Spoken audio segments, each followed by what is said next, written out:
அரசாங்கத்தை எதிர்த்து மாநாடு நடத்துறீங்க, திமுக கூட்டணியிலே இருந்துக்கிட்டு இப்படி ஒரு மாநாடு நடத்துறீங்க, என்ன மெசேஜை சொல்ல வரீங்க?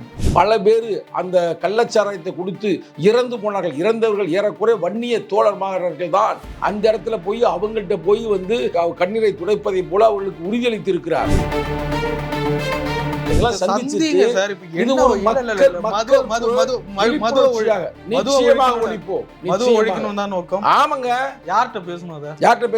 மது குடிக்காதீங்க, மதுவை ஒழிக்கணும்னு மக்கள்கிட்ட பேசணுமா, கவர்மெண்ட் கிட்ட பேசணுமா? இது ஒரு வகையான மக்கள் புரட்சி. போன் போடுங்க, நாங்க போன் போட்டாச்சு. அப்ப உங்க பேச்சை கேட்கலையா, மதிக்கலையா? அதனால மக்கள்கிட்ட போறீங்களா? அது மக்களுக்கு தெரியுமே. சொல்லி காட்டி இப்ப அவங்க ஏமாத்திட்டாங்க அப்படின்னு சொல்ல வரீங்க. எங்க நான் சொல்றேன், தலைவரே நேற்று செய்தியாளர் சந்திப்பில் தெளிவாக சொல்லிவிட்டார். இப்போ உங்க மூலமா சொல்றது நேரடியான கோரிக்கை தானே, இது ஒன்றும் மறைமுகமான கோரிக்கை இல்லை. எந்த ஒரு மீட்டிங்லையும் எங்கள் கட்சி ஆரம்பித்த 90களில் இருந்து எங்கள் தலைவர் வலியுறுத்தி வருகிறார், பூரணமான மதுவிலக்கை உருவாக்க வேண்டும் என்று. ஏன்னா உங்களை மாதிரி இளைஞர்கள்லாம் இன்னைக்கு வந்து பாழா போகிறது இந்த கஞ்சாவுக்காக, இந்த மாத்திரைக்காக, இன்னும் போதை வஸ்துக்களுக்காக, அதுவும் டாஸ்மார்க்காக அழிந்து போகிறார்கள். உண்மையிலேயே மதுவை ஒழிப்போம் என்று இன்னைக்கு நான் களத்துல வந்து நிக்கிறோம்னா எல்லாரும் பாராட்டணுங்க. உடனே பாருங்க, ஏடிஎம்கேக்கு போக போறீங்களா, டிஎம்கே உங்களுக்கு சண்டையா? இங்க பாருங்க, நாங்கள் தேர்தல் கணக்கு வழக்கு பார்க்கவில்லை. மக்களை நாங்கள் வந்து அவங்களை வந்து ஒரு முறைப்படுத்துகிறோம், நெறிப்படுத்துகிறோம். மக்கள் இருந்து புரட்சி வெடிக்கணுமுங்க. நேரடியா சொல்லாம பயப்படுறீங்க. எப்படி பயப்படுறீங்க? திமுக மீட்டிங் வந்து சும்மா நாங்க வந்து 4 ரூமுக்குள்ள மீட்டிங் போடல. வருகின்ற அக்டோபர் 2 கள்ளக்குறிச்சியில் எங்கு மக்கள் வந்து அந்த கள்ளச்சாராயத்தை குடித்து மாண்டார்களே அதே இடத்துல அந்த மக்களை திரட்டி நாங்கள் நடத்துகிறோம். யாருக்கு பயப்படுறோம்? படிப்படியா மூடன்னு சொன்னாங்க, மூடல. நடவடிக்கை எடுக்கிறாங்க, எடுக்கல. அதெல்லாம் மூடணும், நடவடிக்கை எடுக்கணும், அதை நடைமுறைப்படுத்தணும் அப்படிங்கிறதுக்காக தான் ஒரு ஓப்பன் டிக்ளரேஷன், ஒரு திறந்த வெளி அறிவிப்பை நாங்கள் செய்கிறோம், பகிரங்கமான அறிவிப்பை செய்கிறோம். ஏங்க திமுக அழைப்பீர்களா? ஏன் அண்ணா திராவிட முன்னேற்ற கழகத்தையும் அழைப்போம்? ஏன் இன்னொன்று சொல்லட்டுமா? தைரியமாக போடுவீங்களா? உங்களுக்கு திராணி இருக்கா? உங்களுக்கு தெம்பு இருக்கா? நான் வந்து திராவிட முன்னேற்ற கழகம் இளைஞரணி மாநில செயலாளர் உதயநிதி ஸ்டாலினும் அழைக்கிறேன். அது பேர் வேண்டுகோள். கண்டிக்கிறீங்கல்ல, பாசிச சக்தின்னு கண்டிக்கிறீங்களா, சாதியவாத கட்சின்னு கண்டிக்கிறீங்கல்ல, திமுகவை கண்டிங்க. மதுவை கொடுத்து மக்களை கொடுறாங்க, நேரடியா கண்டிங்க. இதற்கு மதுவை ஒழிக்க வேண்டும் என்று மனதில் யாராருக்கெல்லாம் எண்ணம் இருக்கிறோ அனைத்து தோழர்களும் அழைக்கின்றோம். தலைவரை நாங்கள் பாராட்டுகிறோம். மகாத்மா காந்திக்கு பிறகு, புரட்சியாளர் அம்பேத்கருக்கு பிறகு இந்த இந்திய மண்ணில் மதுவை ஒழிக்க வேண்டும் என்று ஒரு மாபெரும் மாநாட்டை நடத்துகிறார் என்று உங்களை மாதிரி இளைஞர்கள் மதிக்கணும்.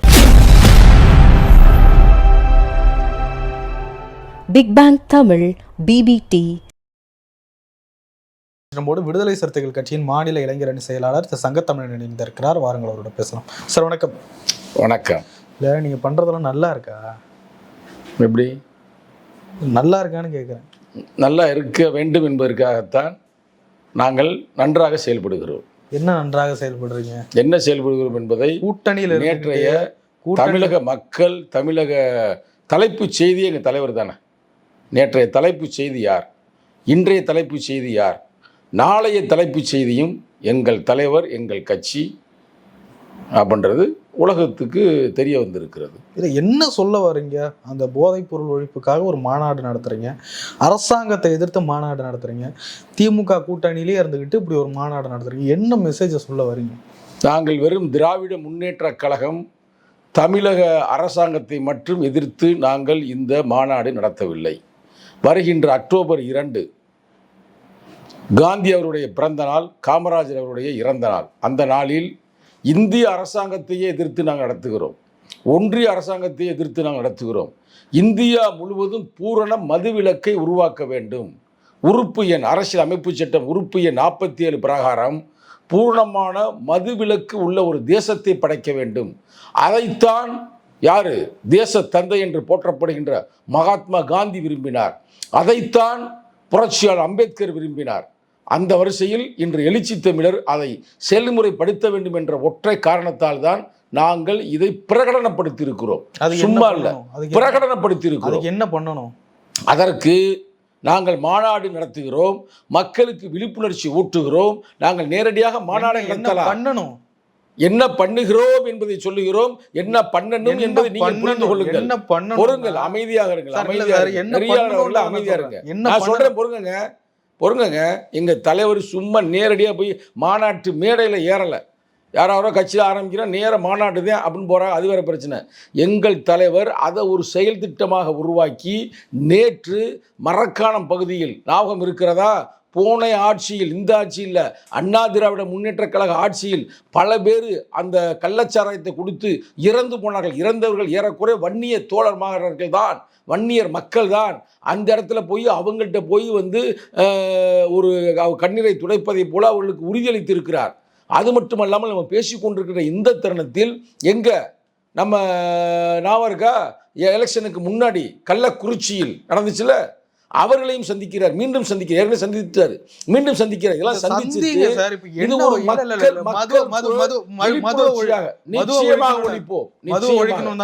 ஆமாங்க. யார்கிட்ட பேசணும்? அதை யார்கிட்ட பேசணும்? மது குடிக்காதீங்க, மதுவை ஒழிக்கணும்னு மக்கள்கிட்ட பேசணுமா, கவர்மெண்ட் கிட்ட பேசணுமா? இது ஒரு வகையான மக்கள் புரட்சி. போன் போடுங்க, நாங்க போன் போட்டாச்சு. அப்ப உங்க பேச்சை கேட்கலையா, மதிக்கலையா? அதனால மக்கள்கிட்ட போறீங்களா? அது மக்களுக்கு தெரியுமே.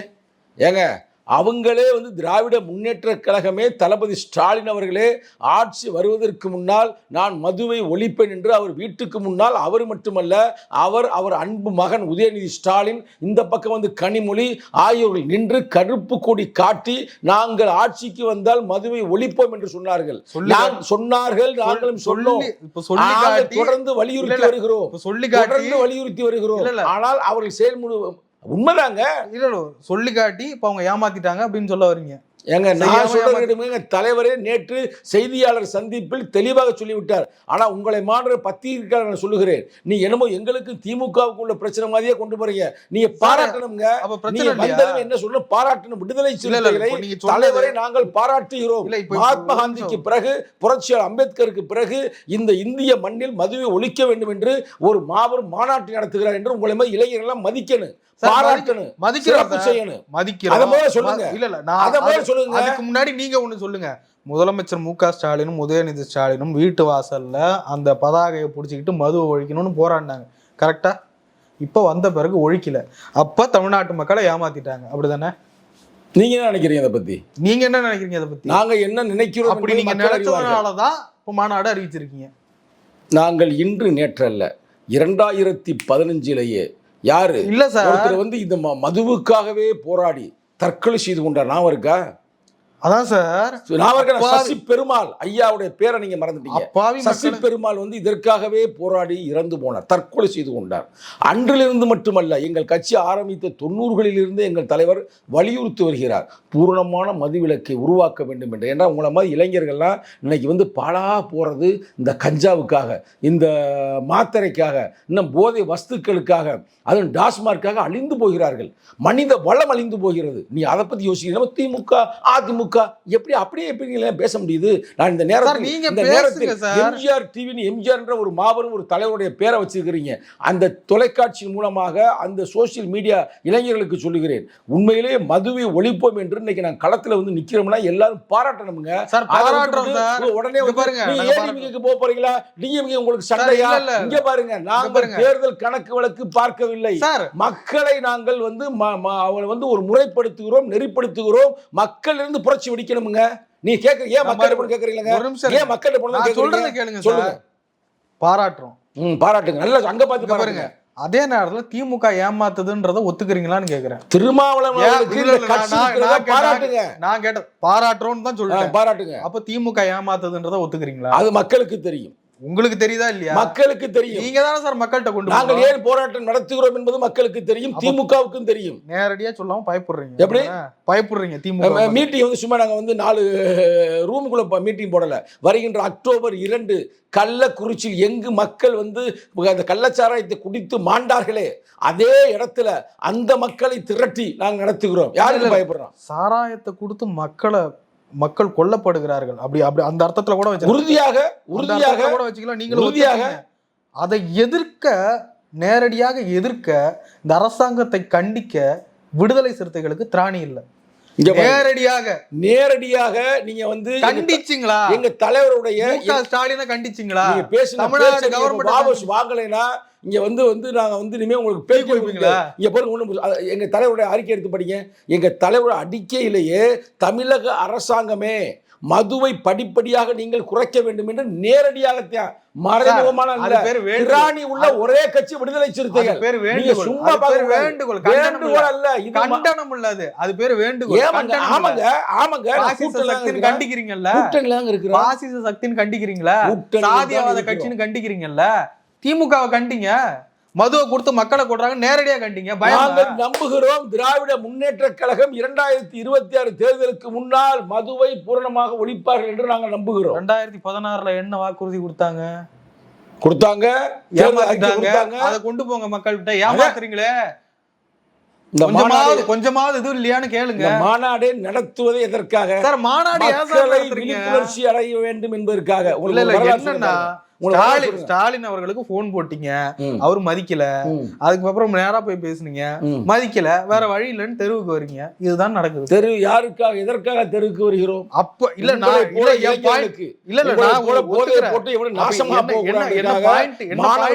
இளைஞர்களுக்காக வருகிறோம். எங்களுக்காக பாயிண்ட்னா திமுகவை நேரடியாக எதிர்த்து நிற்கக்கூடிய திராணி கூட விடுதலை சிறுத்தைகளுக்கு இல்லையா? நேரடியாக எதிர்க்க வேண்டிய தேவையில்லை. நாங்கள் தோழமையோடு சுட்டுகிறோம். மாற்று கருத்து. அப்ப இப்படியே ஏமாத்திட்டு இருப்பாங்க, நீங்க விட்டுட்டு இருப்பீங்க. இதே மாதிரி நீங்களும் இனி நடக்காது. இனி நடப்பதற்கு வாய்ப்பு இல்லை. எங்கள் தலைவரே இதுல கோயம்பேடு அது பேர் வள்ளுவர் கூட்டத்தில் நடந்த அந்த ஆர்ப்பாட்டத்தில் சொன்னாரு, தெரிந்தோ தெரியாமலோ அறிந்தோ அறியாமலோ நாங்களும் இதற்கு ஒரு வகையில் குற்றவாளிகள் தான். இனிமே இந்த மண்ணில், தமிழகத்தில் மட்டுமல்ல, மீண்டும் அழுத்தி திருத்தமாக சொல்லுகிறேன், இந்தியாவில் மதுவை பூரணமாக ஒழிப்பதற்காக தொடர்ந்து போராடும் விடுதலை சிறுத்தைகள். சும்மா இதெல்லாம் வந்து தேர்தலுக்காக. எடப்பாடி பழனிசாமி எதுக்கு கூப்பிடுறீங்க? எடப்பாடி சூப்பர் ஸ்டார் ரஜினிகாந்தையும் அழைக்கிறோம், விஜயும் அழைக்கிறோம். இதற்கு மதுவை ஒழிக்க வேண்டும் என்று மனதில் யாராருக்கெல்லாம் எண்ணம் இருக்கிறோ அனைத்து தோழர்களும் அழைக்கின்றோம். ஏன் ரஜினிகாந்த் சொன்னு கேளுங்க. ரஜினிகாந்த் சொன்னா, நான் ரொம்ப தனியாக போட்டு எனக்கு கிட்னி போயிருச்சு, எனக்கு பல பிரச்சனை ஆயிடுச்சு, எனக்கு தான் பூர்ணமாக இதை பற்றி தெரியும், ஆனால் யாரும் மது இருந்தார்கள் சீட்டு குடிக்காதீங்கன்னு சொன்னார் சொல்லி பார்த்தீங்களா? அதனால அவரையும் அழைக்கிறார். அந்த வகையில் எடப்பாடியை ஏன் எங்கள் தலைவர் அழைக்கிறார் என்றால், இன்னைக்கு அவங்க தான் எதிர்கட்சி. இந்த எதிர்கட்சி யாருங்க? எதிர்கட்சியாக இருப்பது யார்? எடப்பாடி அவர்கள். அங்கே அதுவும் உங்களை மாதிரி ஒரு உங்கள் நெறியாளரை உங்களை மாதிரி ஒரு பத்திரிகையாளர் கேட்குறாரு, ஏங்க திமுக அழைப்பீர்களா? ஏன் அண்ணா திராவிட முன்னேற்ற கழகத்தையும் அழைப்போம்? ஏன் இன்னொன்று சொல்லட்டுமா? தைரியமாக போடுவீங்களா? உங்களுக்கு திராணி இருக்கா? உங்களுக்கு தெம்பு இருக்கா? நான் வந்து திராவிட முன்னேற்ற கழகம் இளைஞரணி மாநில செயலாளர் உதயநிதி ஸ்டாலினும் அழைக்கிறேன். ஏன் அழைக்கிறேன்?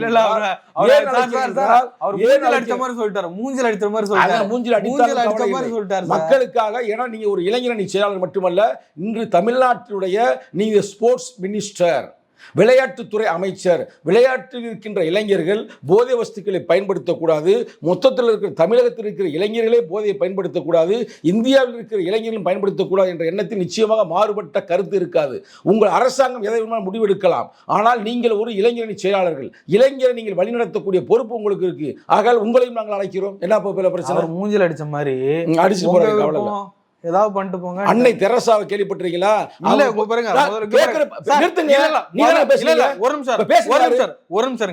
முதல்ல அசிங்கப்பட்டீங்க, அதை ஒத்துங்க. Right, okay. எங்களை அவர் அசிங்கப்படுத்தட்டும். அன்னை தெரசா அவர்கள் வந்து மக்களுக்கு வேலை செய்யும் பொழுது காரி துப்பினார்கள். இருந்தாலும் துடைத்து விட்டு மக்களுக்கு பணியாற்ற வரலாறு தெரியாதா? அதே மாதிரி மகாத்மா பூலேவுடைய பேசும்போது அன்னை தெரசா, உங்களுடைய கொள்கை நிமிரி எழு திருப்பி அடி. அமைதியா இருங்க, திருப்பி அடி. அமைதியா இருங்க. Big Bang Tamil BBT